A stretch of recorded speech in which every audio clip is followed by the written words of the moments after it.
Now let's talk about hovering autorotations in the R22.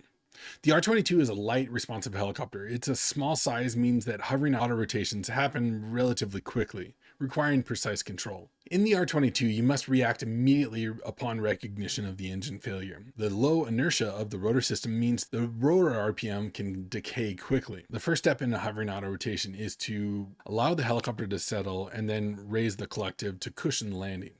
If you're in high hover, let's say 10, 12 feet, lowering the collective may be something that you need to do to maintain the rotor RPMs initially to cushion the landing on the low side. So use the pedals to keep the helicopter facing in the same direction, preventing any yawing as the helicopter descends. As you cushion the landing just before touchdown, smoothly pull up on the collective to cushion the landing. Timing is critical for the R22 due to its light weight and quick responsiveness. Hovering autos in the R44, on the other hand, being larger and heavier than the R22, has more rotor inertia, which provides a bit more time to manage the maneuver, but still requires a quick and precise inputs. Similar to the R22, prompt recognition and response are vital in the R44. The rotor system has slightly more inertia, but the rotor RPM can still drop quickly if not managed properly. The first step is leave the collective where it is, allow the helicopter to settle, and cushion the helicopter just by raising the collective in a small amount.